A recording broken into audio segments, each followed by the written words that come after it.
हिंदू धर्म में दीपावली से 8 दिन पहले कार्तिक मास के कृष्ण पक्ष की अष्टमी तिथि पर अहोई माता की पूजा और व्रत करने का विधान है। इस दिन सभी माताएं अपनी संतान के लिए और उनकी दीर्घायु जीवन के लिए निर्जला और निराहार उपवास रखती हैं। वैसे तो इस व्रत को जिनके बेटे होते हैं वही रखती हैं, लेकिन अब परंपराएं बदल रही हैं, इसीलिए जिनकी बेटियां हैं वह भी इस व्रत को रख सकती हैं। और इस व्रत में सुबह से लेकर शाम तक व्रत रखा जाता है। शाम को तारे निकलने पर तारों को अर्घ्य देकर यह उपवास खोल लिया जाता है। जैसे करवा चौथ के दिन व्रत में चंद्रमा को देखकर उपवास खोला जाता है। हालांकि कुछ लोग इस व्रत में भी चंद्रमा को देखकर उपवास खोलते हैं, तो जिसकी जैसी मान्यता हो उसके अनुसार व्रत रखना चाहिए।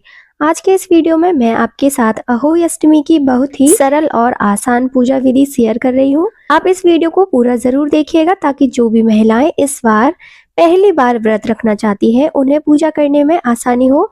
और इस व्रत को ऐसी महिलाएं भी रख सकती हैं जिन्हें अभी तक संतान सुख प्राप्त नहीं हुआ है। अहोई अष्टमी के दिन पूजा शाम के समय की जाती है।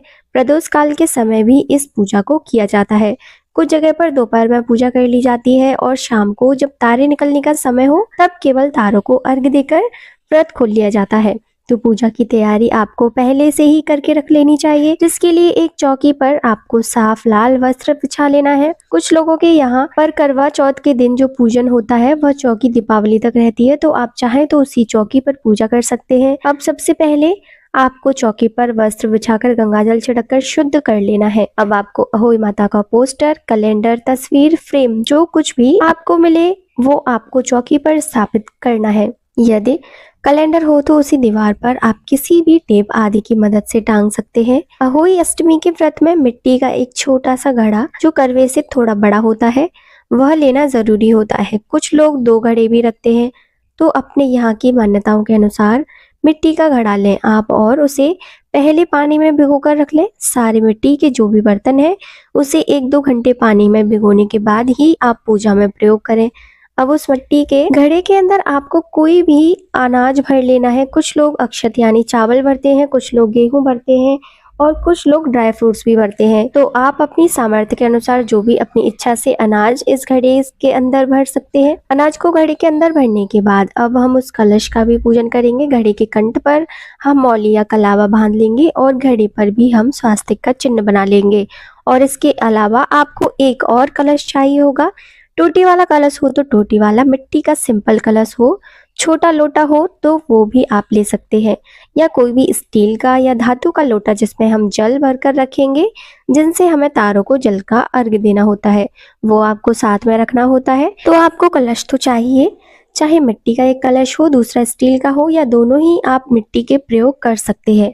अब जो दूसरा वाला छोटा लोटा है उसमें आपको जल भरना है। शुद्ध जल भरें, उसमें थोड़ा गंगा जल मिलाएं और फिर दूसरी कलश का भी इसी तरह से पूजन करना है। कंठ में कलावा बांधें और तिलक लगा लें, क्योंकि अहोई अष्टमी के व्रत में अहोई की माला या लॉकेट भी पहना जाता है।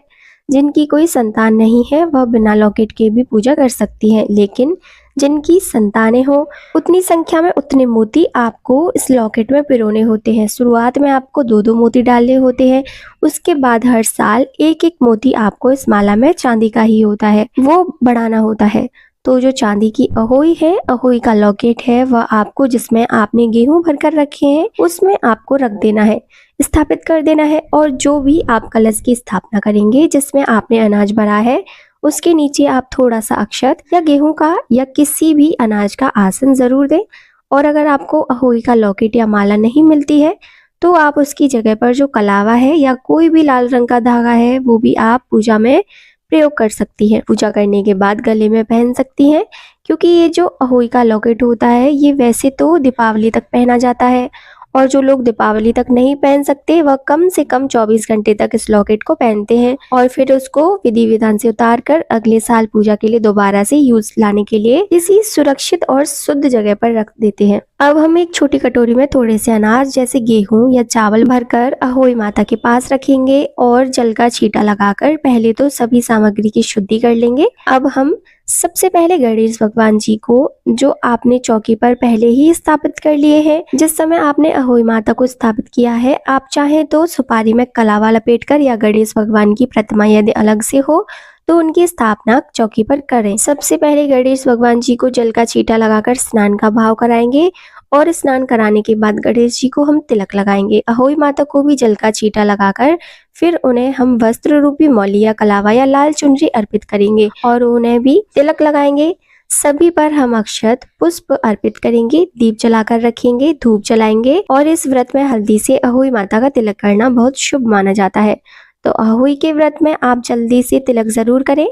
इस व्रत में स्याहू की कथा सुनी जाती है, तो जो पोस्टर कैलेंडर हो उसमें जितने भी आपको प्रतीक दिख रहे हैं उन सभी का भी आप तिलक कर लेंगे। फिर हाथ में थोड़े से अक्षत लेकर अहोई अष्टमी की कथा आपको पढ़नी या सुननी होती है। कथा के बाद आप कपूर जलाकर आरती उतारें। फिर अपने अपने यहाँ की परंपराओं के अनुसार अहोई माता को भोग लगाया जाता है। भोग मीठी चीजों का ही लगाना चाहिए। बहुत से लोग पुए का, मीठी पूरी का भोग लगाते हैं या फिर फल मिठाई का भोग लगाते हैं।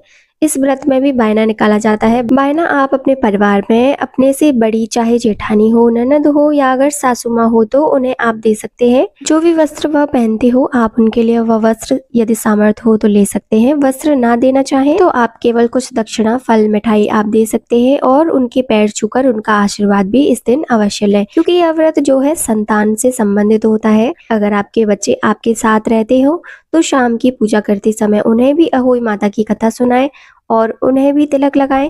कथा सुनते समय आपने जो गेहूं या अक्षत के दाने हाथ में लिए थे उन्हें आप अहोई माता के आगे छोड़ दें। और क्योंकि इस व्रत में तारों को अर्घ दिया जाता है तो जो कटोरी आपने अहोई माता के सामने रखी थी उसी में से कुछ दाने लेकर आपको अर्घ देने वाला जो जल का लोटा है उसमें डालकर फिर तारों को अर्घ देना होता है।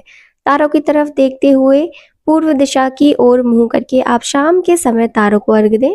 ध्यान रखें अर्घ देने वाला जो जल होता है उसके छींटे पैरों पर ना पड़े। तो नीचे कोई पौधा, गमला वगैरह आप रख लें या कोई खाली बर्तन रख लें और तारों की आरती उतारने के बाद अहोई माता से और जितने आसमान में तारे हैं उन सभी से प्रार्थना करें कि वे आपकी संतान को दीर्घायु रखें, निरोगी रखें और उनका भविष्य सुखद हो।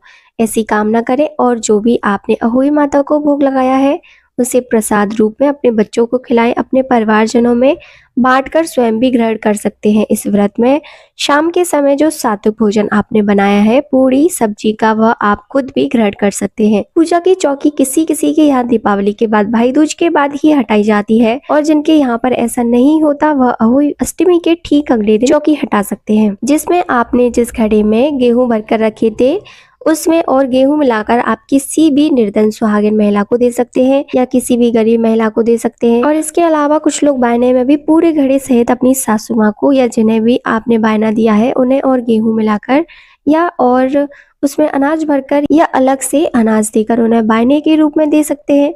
जिनके यहाँ भी अहोई की पूजा सुबह, दोपहर या शाम जिस समय भी होती है उस समय पूजा करने के बाद जो अहोई माता का लॉकेट है वो गले में पहन लेना होता है और पहनने के बाद उसे जब भी आपके यहाँ पर उतारा जाता हो उस समय विधि विधान के साथ उतार दें। कुछ लोगों के यहाँ पर अहोई माता की पूजा करते समय जल के 2 करवे या 2 कलश भरकर रखे जाते हैं, जिनमें से एक से तो तारों को अर्घ दे दिया जाता है और दूसरे वाले कलश को दीपावली तक ऐसे ही रखा जाता है। और दीपावली के दिन सुबह सुबह उस जल के छींटे घर में लगाने के बाद बच्चों के नहाने के पानी में मिला दिया जाता है।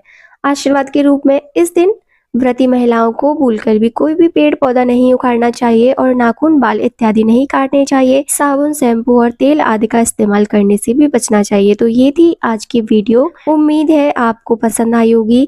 अगर आपको वीडियो पसंद आई हो तो टोटल भक्ति 04 चैनल को लाइक, शेयर, सब्सक्राइब करना ना भूलें।